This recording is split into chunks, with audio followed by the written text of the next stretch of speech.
Stephen, one of the things, it's a big question, and it weighs on everyone who is, has a faith in Britain today, because there are a huge number of people that don't have, a faith in Britain. So what role, as we see sort of, declining, attendance, regular attendance, I should probably say, in church, what role do you think that faith plays in the public space? Because I was very aware during the preparations for the service for the funeral of Prince Philip, the Archbishop of Canterbury was very aware that this was a man admired and who touched the lives of many people, but yet this was a service that had to have relevance for people that didn't believe in any God. So I was quite taken by that. I mean, what do you think the role of faith is in public life? Yeah, well, I think what faith can do in public life is, well, I would say, first of all, put ourselves in perspective,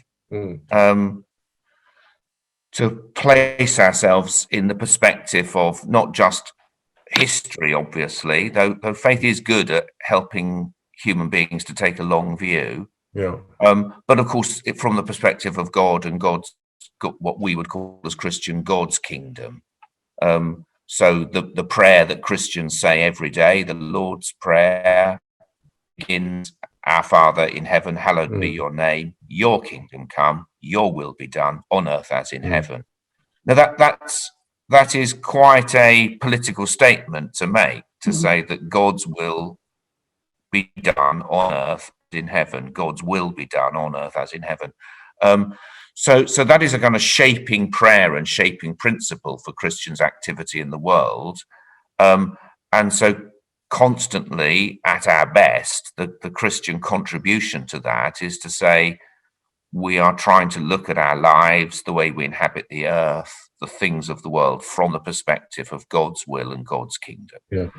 God's kingdom will be God's reign, God's sovereignty. So now, sometimes, of course, that leads us into trouble. It's deeply uncomfortable. People don't want to hear that. But actually, often, I think what the world is crying out for, they may not be consciously crying out for God, but they are crying out for an agenda and a set of values which are outside of ourselves, beyond any one political party or political narrative. I mean, the example I often use is of, why do parents want to send their children to church schools? Now, not all of them do, of course, but the evidence is that a vast majority of parents of all faiths and no faiths want their children to go to church school if there's one available. Why? Well, it's not because they have a conscious belief. I mean, obviously, first of all, it says, well, they're probably not atheists, though some atheists still want their children to go to church schools. But it does mean what they want is ethos, values, which I understand to be those things which are outside ourselves, those things which are not simply a matter of opinion. I've got my truth, you've got yours. There's that kind of inchoate sense that, there is a set of values, a way to live, and I want that for my children. I lived and served as a priest in Huddersfield for 9 years, and the parish that I lived in, 70-80% of the parishioners were Muslims. About another 10, there was a Sikh Gurdwara temple in the parish. There was also a lot of Sikhs. That was the community I lived in, and made good friends with my Muslim and Sikh neighbours. There was a church school, Church of England primary school, and that was the school everybody wanted their children to go to. And I can remember having fascinating conversations with my Muslim neighbours about this. And of course, they were very welcome, because, as you probably know, the vast majority of Church of England schools are not faith schools, meaning you have to sign up to the faith to go there. They're community schools run on Christian values. And I remember talking to my Muslim neighbours and saying, and I think, to paraphrase the conversations, they would say, we'd love there to be a Muslim school available, but there isn't. Yeah.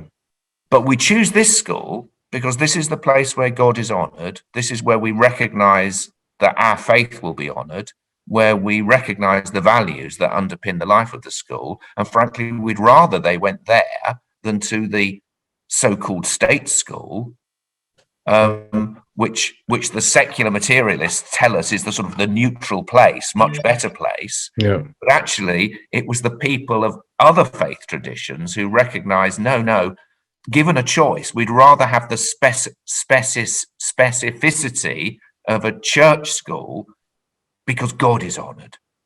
And That's very for us, interesting. and that for us is kind of almost, well, no, that is so precious. And we believe that our faith will be honored by people of another faith rather than people of no faith at all, who make the mistake of thinking, oh, all faiths are the same and it doesn't really matter. It really does matter.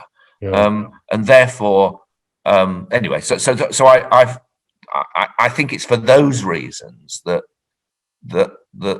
not just the church, but all the faiths have a part to play. I also think it's where we can work. It's one of the best areas where we can work together. I think where we have a united voice on these kinds of issues, we demonstrate something very, very, very powerful.